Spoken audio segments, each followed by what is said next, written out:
For many war-torn countries, the arrival of the coronavirus has been slow. But now it's spreading in Gaza, Syria, Afghanistan, Iraq, and beyond. How can people in these fragile countries take preventative measures?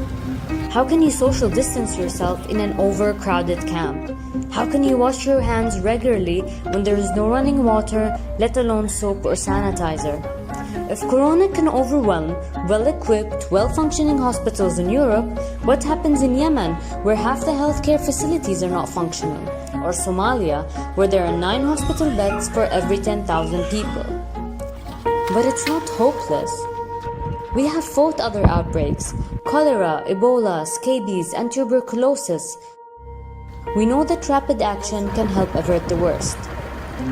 When cholera first hit Yemen, more than 1 million people were affected, the worst outbreak in recorded history. And cholera, unlike corona, can kill in a matter of hours through extreme dehydration.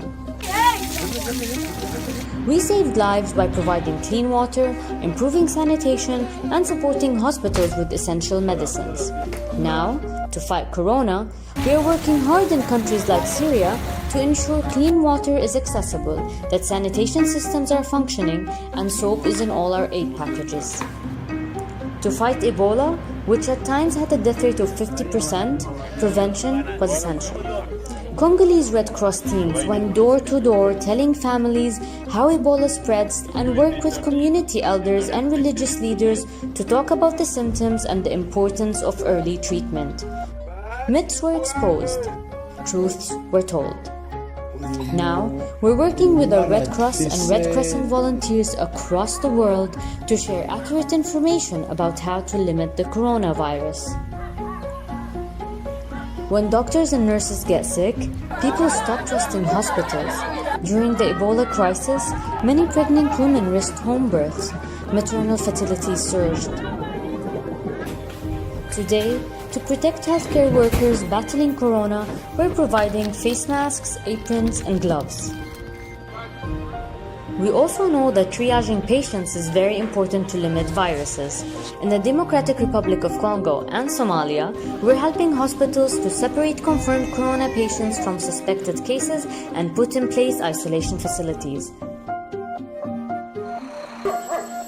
We know from our work in prisons, screening is vital to control tuberculosis, a highly infectious, often deadly disease which can even be multi-drug resistant. We work with authorities to disinfect detention centers and medically screen new arrivals and identify and treat those infected with tuberculosis. And it is essential that hand-washing stations are available for all, guards and detainees. These measures are effective for tuberculosis and they can help limit corona. Syria, Gaza, and South Sudan have closed their schools. Iraq has a nationwide curfew. In Yemen, ports are closed and new arrivals tested for the virus. These fragile countries are taking action. So will we.